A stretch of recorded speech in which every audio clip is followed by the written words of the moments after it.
감동이죠? 예, 감동이죠? 예. 우리 김민혜 자원봉사 선교사는 물론 이제 교회 이름으로 파송됐지만 실제적으로는 우리 청년들이 여러분들이 커피값 아껴서 그 다음에 택시 탈 거 버스 타고 다니고 버스 타고 다닐 거 걸어서 한 푼 두 푼 모아서 매달 작정 헌금을 드리고 그래서 우리 김민혜 자원봉사 선교사를 2015년도 1년 동안 매달 70만 원씩 후원을 하고 그 중국 땅에 유학 온 이제 한국 아이들 300여 명, 또 중국 아이들 1,700여 명 이르기까지 공식적으로는 예수를 가르치지 않지만 삶으로 그 예수를 전하는 최하진 선교사님의 그 교육 정신을 가지고 함께 선교사로서 열심히 사역하고 이제 돌아왔습니다. 근데 아쉬운 것은 이 친구가 그냥 아주 들어온 게 아니라 다시 2월 10일 날 이제 2차 자원봉사 선교사의 삶으로 연장을 해서 다시 이제 재파송으로 나가게 됐어요. 그래서 공식적으로는 우리 포천 공동체에서 한 해 더 우리 김민혜 자원봉사 선교사를 후원을 더 하고 그리고 이제 아울러서 몇 번 강구했겠지만은 우리 민혜 자매뿐만이 아니라 2월 19일이 되면 그동안 우리 청년부 대표 리더 그리고 간사로 섬겼던 우리 김린 간사님이 이제 또 만바학교의 영어 교사로 이제 자원봉사 선교사로 이제 출국하게 되어집니다. 이것들이 모두 되게 한 것은 하나님의 은혜인 것과 동시에 여러분들의 그런 기도와 함께 참여가 있었기 때문에 이런 아름다운 사역이 있는 줄 믿습니다. 우리 다시 한번 이 일을 이루신 하나님 앞에 영광과 감사의 박수. 보고 시간을 갖느라고 제가 설교를 좀 짧게 하겠는데 같이 옆 사람들 인사했으면 좋겠어요. 하나님이 당신을 두고 보기에도 아까웠습니다. 시작. 예, 제가 사진 한 장 보여드렸으면 좋겠는데 여러분 이 사람을 아십니까? 강상우다. 여러분 우리 교회 올림픽 축구 국가대표팀이 있었던 거 아셨습니까? 아는 사람 몇 명 있었죠. 우리 교회 청년이에요. 포천 공동체 청년이에요. 어제 일본전하고 한참 싸웠지만은 결국 졌잖아요. 근데 다행히 상우가 출전을 했을까요? 안 했어요. 저는 그래서 출전해가지고 졌으면 제가 되게 뭐라 그랬을 텐데 다행히 게임을 어제 벤치 멤버로 앉아 있어가지고 뛰지 않았더라고요. 그런데 이제 이 상우 형제가 저한테 이렇게 게임 전에 카톡이 와요. 저한테 그라운드에서 하나님의 선교사로 열심히 뛸 수 있도록 목사님 기도해 주세요. 이렇게 게임 전에 저한테 카톡으로 오는데 기도하지요. 그 마음이 게임의 그라운드에서 뛰든 간에 아니면 벤치 멤버로 앉아 있든지 간에 그 상우 형제의 마음은 그 축구장에서 하나님의 영광을 나타낼 수 있는 아들이 되게 해달라는 그 거룩한 마음이 하나님 기뻐하실 줄 믿고 이런 삶의 고백이 우리 모두에게 있어야 될 줄 믿습니다. 아멘. 영화 포스터 하나 보여드릴게요. 방송실. 예. 여러분 1996년도로 제가 알고 있습니다. 미스터 홀랜드 오퍼스라는 영화인데 한번 시간이 되면 꼭 봤으면 하는 영화예요. 이 영화의 스토리는 이렇습니다. 글렌 홀랜드라는 등장인물이 원래 음악을 했던 사람인데 자기도 유명한 그런 작곡가처럼 아주 훌륭한 교향곡을 쓰는 것이 이 사람의 소원이에요. 근데 곡을 아무리 써도 곡이 안 나와요. 그러던 도중에 어쩔 수 없이 존 F 케네디 고등학교에 이제 음악 선생으로 취업이 되어지고 그곳에서 처음으로 아이들을 이제 음악이란 도구를 가지고 가르치게 되어집니다. 처음에는 이 일이 재미가 없어요. 음악부 아이들을 만났는데 악기도 제대로 다루는 애들이 없고 막 음악에 대해서 별 소질이 없는 사람들이 잔뜩 모이다 보니까 그것이 짜증이 나고 귀찮았던 거예요. 그런 도중에 랭이라는 여자아이를 만나게 되는데 어렸서부터 이렇게 자존감이 낮고 또 많은 사람들의 그런 눈치와 또 열등감 때문에 힘들어하고 있는 아이를 다가가서 이 홀랜드가 가르치게 되고 클라리넷을 잘 불게 되도록 하면서 이 아이가 랭이라는 아이가 졸업을 하면서 졸업 연주를 하게 되는데 너무나 아름답게 연주를 하는 거예요. 거기서 교육열을 느끼게 되어집니다. 그렇게 시작했던 이 홀랜드의 교사 생활이 이어가던 도중에 그만 자기 아내가 아이를 낳게 되어지는데 아이가 그만 청각장애를 입고 태어나게 돼요. 아이가 청각장애가 있으니까 아버지의 역할을 하는 것이 너무나 귀찮고 힘든 거예요. 그러니까 집을 이렇게 내팽개치고 늘 학교에 열심히 일을 하던 이 홀랜드가 어느 날 아이가 조금 자라게 되는데 이 아들이 아빠에게 다가와서 자기도 음악을 아빠와 하고 싶다는 거예요. 청각장애가 있는 아들을 음악을 가르친다는 게 아버지 입장으로서 쉽지도 않았고 또 선뜻 음악을 가르치는 것이 마음에 내키지 않았어요. 그런데 이 아이가 아버지가 좋아하는 비틀즈나 존 레논과 같은 음악을 듣지 못하지만 몸으로 느끼고 있는 것을 그 아이를 보면서 알게 되어집니다. 그러면서 이 아이를 위한 맞춤형의 음악 교육을 하게 돼요. 그러면서 이 아이가 청각장애의 그런 여러 가지 어려움 속에도 불구하고 아름다운 아들의 그런 삶으로 변화되는 것을 보면서 아버지의 삶도 변하게 되어집니다. 그렇게 살아가면서 30년 동안 그 존 F 케네디 학교에서 아이들을 가르치고 그렇게 음악 교육으로 열을 키워갔던 이제 홀랜드가 돼요. 그런데 30년이 지났을 때 학교가 경제적으로 어려움을 겪습니다. 예체능의 모든 과목들을 줄이고 예체능 관련된 모든 교사를 어쩔 수 없이 이제 줄여야 된다는 재정적으로 어려움을 겪으니까 그냥 학교를 그만둬야 되는 이제 방침이 떨어지게 되어지면서 이 홀랜드도 학교를 이제 그만두게 돼요. 그래서 자기 짐을 다 챙기고 이제 교정을 나오려고 하는 순간에 강당에서 어떤 음악 소리가 들리게 되어지는데 무슨 소린가 하고 짐을 든 채로 그 강당의 문을 열었더니 30년 동안 자기 밑에서 공부를 했던 졸업생들 그리고 마지막 순간에 있었던 재학생들이 이 홀랜드 선생님을 위해서 모든 자기가 다룰 수 있는 악기를 가지고 많은 수의 오케스트라 단원이 되어져 가지고 이 교정을 떠나는 홀랜드 선생님을 위해 마지막 연주를 하게 되는 거예요. 그런 내용으로 이제 이 영화는 끝이 나게 되어집니다.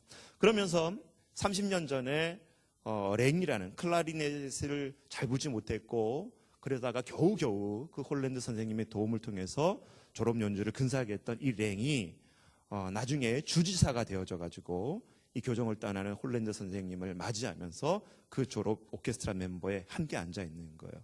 그리고 마지막 이 랭이라는 제자는 이렇게 얘기합니다. 홀랜드 선생님, 당신의 인생은 결코 실패한 인생이 아닙니다. 여기 있는 졸업생들과 여기 앉아 있는 모든 재학생들의 한 사람 한 사람이 선생님의 음악의 음표입니다. 그리고 우리 모두는 선생님이 만드신 오케스트라 심포니 단원들입니다. 라고 얘기를 하는 거예요. 감동되지 않습니까? 30년 동안 한결같이 아무것도 철없었던 한 남자가 교정에 들어와서 아이들을 만나게 되어지면서 자신이 갖고 있는 음악의 달란트를 가지고 아이들을 변화시키고 또 훌륭한 인격체로 만들어갔던 그 인생이 마지막 학교 사정 때문에 학교를 떠나지만 그 인생은 결코 실패한 인생이 아니었다는 거예요. 그 안에 열매가 있었고 그 안에 놀라운 일들이 이루어졌다는 것을 뒤돌아보면서 영화는 그렇게 아름답게 끝이 나게 되어집니다.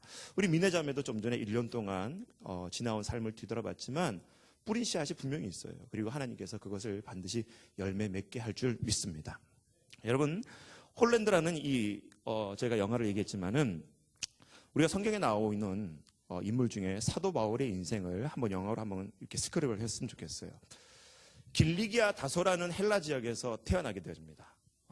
그리고 부모님은 유대인이었고 그리고 정통적으로 율법을 체계적으로 배웠고 그리고 어렸을 때 이 사도 바울은 너무나 비상한 머리를 가지고 그냥 내버려 둘 수가 없어서 이 부모님들은 이 사도 바울을 예루살렘으로 유학을 보내게 되어집니다. 그리고 그 예루살렘에서 가말리엘이라는 위대한 율법 스승을 만나게 하게 되어집니다. 이 가말리엘은 소위 말하는 예루살렘에서 7개 종합대학에서 총장급에 해당하는 아주 훌륭한 사람이었어요. 위대한 스승이었습니다. 바로 이 가말리엘 밑에 바로 수제자가 바로 사도 바울이었던 거예요. 율법을 체계적으로 배웠습니다. 구약 성경을 어느 누가 뭐래도 꿰뚫고 있었던 사람이 되어졌던 거예요. 그런데 갑자기 예루살렘에 이상한 소문이 퍼지기 시작하는데 나사렛 출신이라는 예수가 나타나가지고 자기가 하나님의 아들이라고 떠버리게 되어지고 그를 맹종하는 사람들이 나타나게 되어지면서 사도 바울이 이 사람들을 그냥 내버려 둘 수가 없는 거예요. 감히 어떻게 자기가 하나님의 아들이라고 신성모독할 수가 있냐고 하면서 그 예수를 쫓는 무리들을 다 붙잡아다 처형하는 일에 앞잡이로 이제 나서게 되어집니다. 그리고 그 예수를 따랐던 무리 중에 스데반이라는 한 사람을 맞아서 청년들을 불러다가 사주를 시켜서 돌을 던져가지고 처형시키는 일도 바로 이 사도 바울이 책임졌던 사람이에요. 그러던 도중에 도망갔던 이 기독교인들을 붙잡으러 사도 바울이 말을 타고 다메섹으로 이제 쫓아가게 되어지죠. 그 순간에 이상한 빛이 나타나게 되어지고 말에서 사도 바울은 떨어지게 되어지고 넘어져 있는 그 순간에 환청이 들리기 시작합니다. 사울아, 사울아, 너가 어찌하여 나를 핍박하느냐. 분명히 얼마 전에 죽었던 인물 그 예수가 다시 부활해서 나타나서 자기 귓가에 사울아 사울아 너가 어찌하여 나를 핍박하느냐. 그는 하나님의 아들이라고 인정할 수도 없었고 괴뢰도당이었고 이단의 앞잡이였고 그렇게 여겨졌던 그 예수의 음성을 듣고서 이 사도 바울은 자기가 알고 있던 구약 성경이 다시 한번 포맷이 되어집니다. 그리고 가말리엘에서 배웠던 이 구약 성경을 다시 한번 정립하기 시작해요. 그러면서 아라비아 광야로 내려가서 3년 동안 구약의 맺히기를 다시 공부하기 시작합니다. 그러면서 그가 발견했던 것은 구약에 수없이 많이 나타났던 예언서에 그 메시아에 대한 그 예언은 바로 내가 환청을 들었던 그 예수라는 사실을 알게 되어지고 자신들 유대인들이 기다렸던 메시아와 그리스도가 바로 그 예수라는 것을 인정할 수밖에 없는 운명에 처하게 되어집니다. 그리고 예수님께서 지목하신 아나니아라는 선지자를 통해서 이 사도 바울이 이방인을 위한 사도로 부름을 받았다는 것을 재확인하게 되어지고 그때서부터 이 사도 바울은 그리스도를 증거하는 복음의 전도자의 삶을 살기 시작하는 거예요. 그래서 안디옥 교회에서 파송을 받고 1차, 2차, 3차 전도 여행을 하고 나서 마침내 예루살렘으로 돌아왔는데 그만 자기 동족 유대인들에게 억울한 누명을 쓰게 되는 거죠. 예수를 믿는 무리들을 붙잡아 처형시켰던 이 사람이 오히려 예수를 전하는 그 삶을 살고 있었던 것에 대해서 유대인들이 시기하고 질투하고 그냥 내버려 둘 수가 없어서 사도 바울을 어떻게든 암살하려고 하는 계획까지 짜가지고 그냥 내버려 두지 않으려고 합니다. 그래서 사도 바울은 자신의 신변의 위험을 느끼고 자신의 이 생명을 변호하기 위해서 로마 황제 앞에 자기의 이 잘못을 그리고 죄를 억울하게 뒤집어 쓰지 않도록 항소를 하게 되어지죠. 그리고 나서 이제 배를 타고 로마로 압송당하게 되어집니다. 그리고 이 로마에서 자기를 그동안 전도할 때 돌봤던 빌립보 교회에게 편지를 쓰게 되는데 그 편지가 바로 뭐예요? 우리가 읽고 있는 빌립보서라는 거예요. 그런데 이 빌립보서의 사도 바울의 그 신부는 지금 감옥에 갇혀 있다는 거예요. 그런데 이 감옥에 갇혀 있는 사도 바울이 빌립보 교인들 향해서 뭐라고 표현하냐면 자 우리 말씀 같이 읽어보도록 하겠습니다. 빌립보서 1장 12절 오늘 우리가 읽었던 본문이기도 같이 읽겠습니다. 시작.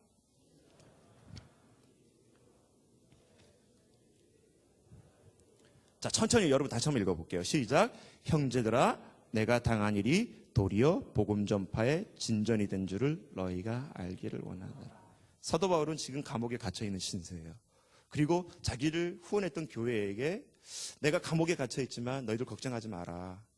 내가 여기다가 적당히 잘 빠져나갈 거야. 또 탈출하게 될 거야. 쇼생크 탈출을 내가 보여줄게. 이렇게 말을 할 수도 있었을 거예요. 그러나 사도 바울은 지금 뭐라고 얘기하냐면 내가 지금 이 로마의 감옥에 갇혀 있는 것도 복음 전파의 진전이 될 줄을 너희가 알라는 거예요. 여러분 제가 말씀을 간단히 두 가지로 정리하려고 그래요. 감옥에 갇혀 있지만 사도 바울은 그것을 긍정적으로 생각을 하고 그리고 우리가 지지난주에 말씀을 들었지만 주님 안에서 기뻐하도록 사도 바울은 빌립보 교회를 향해서 권면합니다. 그리고 이 빌립보 교회가 지식과 총명을 통해서 그 그리스도의 사랑이 더욱더 풍성하게 되기를 사도 바울은 교회를 위해서 기도해요. 그리고 나서 이어지는 대목이 12절 말씀인데 그게 뭐냐면 내가 지금 감옥에 갇힌 이 당한 일이 오히려 걱정하고 염려하고 너희들이 슬퍼할 것이 아니라 하나님의 나라를 위해서 그리스도가 나를 통해서 일하시기 위해서 복음 전파의 진전이 되는 일로 오히려 감사하게 기뻐하고 여기라는 거예요. 여러분 사도 바울이 이러한 순간에도 그런 고백을 할 수 있었던 이유가 뭐냐? 같이 따라했으면 좋겠습니다. 시선의 변화 시작. 여러분 믿음이 있다는 게 과연 뭘까요? 믿음이 있다.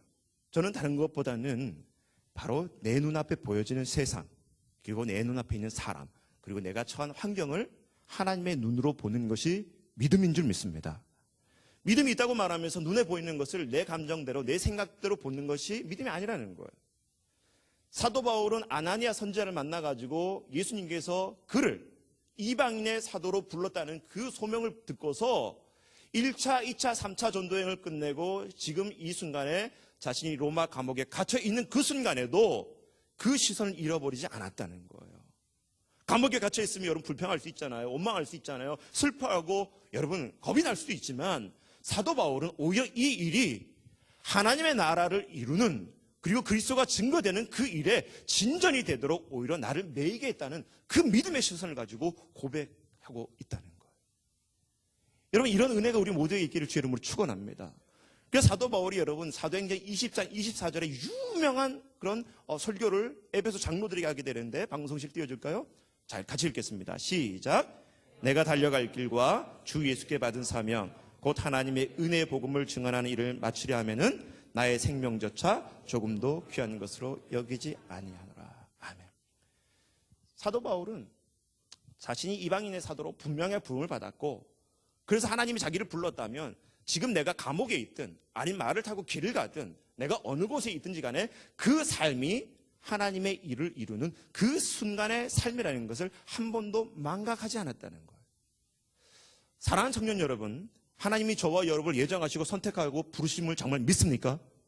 그렇다면 우리의 삶이 하나님의 그 계획하심에 놓여져 있는 인생이라면 지금 내가 몸이 아프든 내가 물질이 있든 없든 내가 어떤 삶에 처했든지 간에 그 삶은 하나님 손안에 놓여져 있음을 믿게 되는 우리 모든 은혜가 있기를 주 여러분 축복합니다. 이게 사도 바울에게 있었다는 거예요. 바로 시선의 관점이 있었다는 거예요. 자기 삶의 정체성이 분명하게 되니까 여러분 가치관이 바뀌게 되는 거예요. 세상을 바라보는 가치관이 바뀌게 되어집니다. 이 가치관이 바뀌게 되니까 여러분 삶의 방향이 추구하는 게 달라지더라는 거예요. 얼마 전에 2015년도에 대학교 1학년생들을 가지고 전국 대학교에서 통계조사를 했는데 무려 89%의 대학생들이 무신론자라고 체크를 했어요. 종교 안에. 근데 실제적으로 여러분 보다 보면 이 89% 안에는 고등학교 때까지, 고3 때까지 교회를 열심히 드나들었던 청년들이 꽤 상당수 있었다는 거예요. 왜 무신론자라고 했냐니까 자기가 교회 다니는 것을, 예수님 믿는 것을 드러내고 싶지 않더라는 거예요. 그래서 예수 믿는 것을 드러내고 싶지 않으니까 식당에 가가지고 이렇게 식판이 놓여져가지고 밥을 먹는데 이 예수 믿기를 드러내고 싶지 않으니까 식기도 하는 유형도 온갖 여러 가지 유형이 나타나는 거예요. 첫 번째로는 소신 있게 하는 소신형. 누가 뭐래 그래도 딱 식판을 놓고 두 손 모아가지고 기도하는 소신형이 있어요. 그런데 어떤 사람들은 두통형이라 해가지고 남이 보면은 식기도 하는 게 창피할까봐 머리가 아픈처럼 해가지고 이렇게 한다는 거예요. 응? 안 보도록 식기도 하는 사람이 있고, 그리고 번개형이 있답니다. 눈 감자마자 2초 만에 눈 떠가지고 식기도 끝낸 사람. 우리 청년들 꽤 많이 있는 거 알아요. 그리고 철면피형. 목사님이 보든 누가 보든 간에 나 예수 안 믿기로 작정하고 아예 그냥 식기도도 하지 않는 그런 철면병이 있다고. 근데 이게 남 얘기가 아니라 실제적으로 우리 청년들 안이나 그리고 또 많은 대학생들 안에 벌어지고 있는 이유라는 거예요. 청년 여러분, 세상이 뭐라 할지라도 누가 뭐라 할지라도 하나님의 자녀다운 당당한 자긍심과 정체성이 여러분 안에 있기를 주의 이름으로 축원합니다. 왜냐하면 우리의 삶이 그분 손 안에 놓여져 있고 우리의 삶이 어느 순간이든지 간에 그 하나님의 계획하심 안에 놓여져 있다는 것을 안다면 내 정체성이 회복되어지고 가치관이 변화되어지고 그리고 세상을 바라보는 믿음의 시선이 우리 안에 있게 될 줄 믿습니다. 그리고 같이 따라했으면 좋겠습니다. 관심의 변화. 시작. 지금 미국에는 여러분 무료 동영상 그 스트리밍 서비스로 유명한 넷플릭스라는 회사가 크게 성장하고 있어요. 이 넷플릭스라는 회사는 처음에 비디오 대여점으로 시작했는데 그리고 DVD가 대여점으로 확장하게 되어지고 그다음에 지금은 인터넷에서 많은 사람들이 무료로 자기가 원하는 동영상을 볼 수 있는 무료 서비스 업체로 이제 성장하게 되어졌습니다. 근데 이 넷플릭스가 성장하게 된 이유가 뭐냐면 많은 사람들이 인터넷에서 자기가 보고 싶은 영화나 그리고 영화 주제나 그리고 주연 배우의 이름을 기록하는 것을 검색하는 것을 다 통계를 내가지고 맞춤형의 서비스를 한다는 거예요. 그러니까 어떤 사람이 컴퓨터에 앉으면 이 사람이 어떤 영화에 관심이 있는지 그것을 컴퓨터가 자동으로 조사를 해가지고 이 사람이 버튼을 누르지 않아도 그 사람이 원하는 화면과 영상과 드라마를 자동적으로 보여주는 그런 서비스를 제공하고 있다는 거예요. 여러분, 이 넷플릭스가 그런 서비스를 제공할 수 있는 이유가 뭐냐면 많은 사람들이 컴퓨터에 앉아가지고 자기가 관심이 있는 영화나 주제나 주연 배우의 이름을 검색했기 때문에 그 자료가 남기 때문에 그런 서비스가 가능하다는 거예요. 여러분, 여러분들의 관심이 뭐냐고 묻는다면 아마 잠깐 생각해 볼 것입니다. 그래 간단해요. 답을 내리는 것이. 여러분이 어느 분야에 가장 돈을 많이 쓰고 있느냐. 그리고 어느 분야에 가장 많은 시간을 쓰고 있느냐. 그것을 두 가지만 답을 내려도 여러분의 관심사가 거기 있다라고 거의 80%, 90%는 답을 내릴 수 있을 거예요. 나의 관심은 오직 하나님의 나라입니다. 거짓말하지 말아요. 거짓말하지 말아요. 여기 지난주에 여러분 지난주에 우리 예배를 드린 청년들 중에 하나님 나라 위해서 선교하는 일에 동참하자 그랬더니 여러분 240명 정도 예배를 드렸는데 131명밖에 참여하지 않았어요. 109명은 다 어디 간 건가요? 그들은 다른 데 관심이 있는 건지 모르겠어요. 많은 사람들이 하나님 나라를 위해서 수련을 위해서 매일 저녁에 나와서 기도하자 그랬더니 여러분 20명 30명밖에 나오지 않아요. 나머지 200여 명 청년들 어디에 가 있었을까요? 우리의 관심과 그리고 우리의 여러분 열심은 내 돈과 내 시간이 어느 부분에 가 있는지 여러분 그걸 체크하면 여러분들 관심이 있는 거예요. 여러분 예수님의 사람은 우리의 모든 관심사가 바로 그 예수께 집중돼야 될 줄 믿습니다. 그래서 사도 바울은 이 감옥에 갇힌 순간에서도 자기의 관심사가 어디 있는지 빌립보서 1장 20절에 정확하게 얘기하고 있어요. 방송실 띄워줄까요? 1장 20절입니다. 자, 빌립보서 1장 20절인데 자, 안 나오면 여러분들이 성경 찾아서 읽으면 되고 자, 빌립보서 1장 20절입니다. 같이 읽어볼게요. 자, 찾으셔서 띄워졌네요. 시작. 나의 간절한 기대와 소망을 따라 아무 일에든지 부끄러워하지 아니하고 지금도 전과 같이 온전히 담대하여 살든지 내 몸에서 그리스도가 존귀하게 되게 하려니. 사도 바울은 지금 감옥에 갇힌 순간에도 자신의 삶의 관심이 어디에 있었던 거예요? 그리스도가 존귀케 되는 일에 있었다는 거예요. 청년 여러분, 이것이 우리의 기도 제목이 되기 바라고 이것이 우리의 소원이 될 수 있기를 주의 이름으로 축원합니다. 사도 바울은 이것뿐만이 아니에요. 감옥에 갇힌 순간에도 그리스도가 존귀하게 되는 일이 우선이었지만 그 다음에 또 뭘 생각했냐면 고린도후서 11장 우리 28절인데 방송시 띄워줄 수 있나요? 고린도후서 11장 28절인데 혹시 있나요? 11장 28절 여러분 자 없으면 우리 한번 찾아서 읽었으면 좋겠어요. 고린도후서 11장 28절입니다. 자 누가 찾아서 한번 크게 읽을까요? 우리 동원 형제 고린도후서 11장 28절 고린도후서 11장 28절 자 크게 읽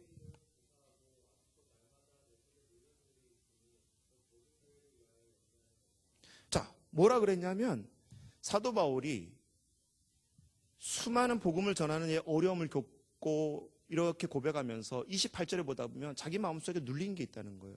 근데 그 눌림의 이유가 뭐냐면 바로 교회에 대한 염려라는 거예요. 여러분 사도 바울이 썼던 고린도전서, 고린도서, 로마서, 빌립보서, 에베소서, 골로새서 수많은 서신서를 읽어보십시오. 사도 바울은 단 한순간도 자기 걱정을 한 대목이 없다라는 거예요. 오직 그의 관심은 그리스도가 존귀케 되는 일이고 자기가 세운 교회에 있었다는 것입니다. 청년 여러분, 이것이 우리의 삶이 되기를 주의 이름으로 축복합니다. 내가 어떻게 하면 더 예뻐질까? 내가 어떻게 하면 남들에게 더 잘 보일까? 내가 세상 사람들이 부러워하는 그런 회사에 취직할 수 있을까? 남들이 인정하는 학교에 어떻게 더 잘 들어갈까? 이게 고민이 아니라 사도 바울의 고민은 그리스도가 존귀케 되는 것. 그리고 하나님께서 그의 아들 예수님의 피값으로 세우신 그 교회에 관심이 있었던 것처럼 우리의 관심과 우리의 기도 제목이 하나님 나라와 그리스도가 될 수 있기를 주의 이름으로 축원합니다. 바로 그런 삶을 살았기 때문에 바울을 통하여 여러분 잘 생각해봐요. 오늘날 2000년이 지났습니다.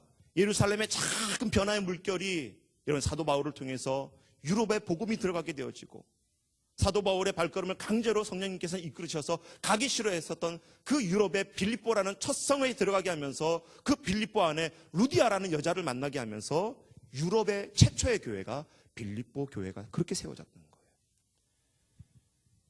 우리나라 여러분 1885년에 언더우드와 아펜젤러 선교사님이 부활절에 인천 제물포에 배를 타고 들어오게 되어집니다. 선교사님들이 최초 들어온 두 사람이에요. 공식적으로는 1885년. 그런데 여러분 한국 교회사 역사를 보다 보면 선교사님들이 두 분이 들어오시기 전에 우리 한국에 조선에 교회가 있었을까요? 없었을까요? 선교사님이 최초로 들어오시기 전에 이 조선에 교회가 있었을까요? 없었을까요? 있었다는 거예요. 최초의 선교사님은 1885년에 들어왔어요. 그런데 우리 한국 교회사의 최초의 교회는 1883년에 세워졌던 황해도의 소래교회라는 교회가 최초의 교회입니다. 사진 나오죠.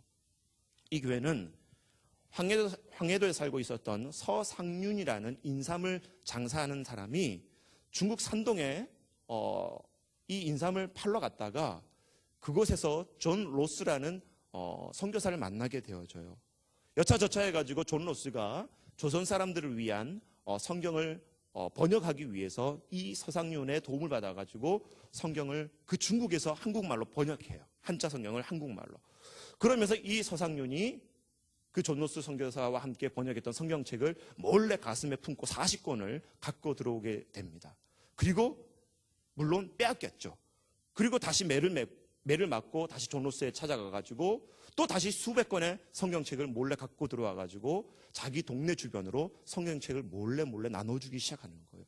바로 그리고 나서 이 성경책을 몰래 받았던 그 소래 마을의 사람들의 80%가 예수를 믿고 20가정이 모여가지고 함께 교회를 손으로 직접 지은 교회가 바로 이 소래 교회가 됐던 거예요.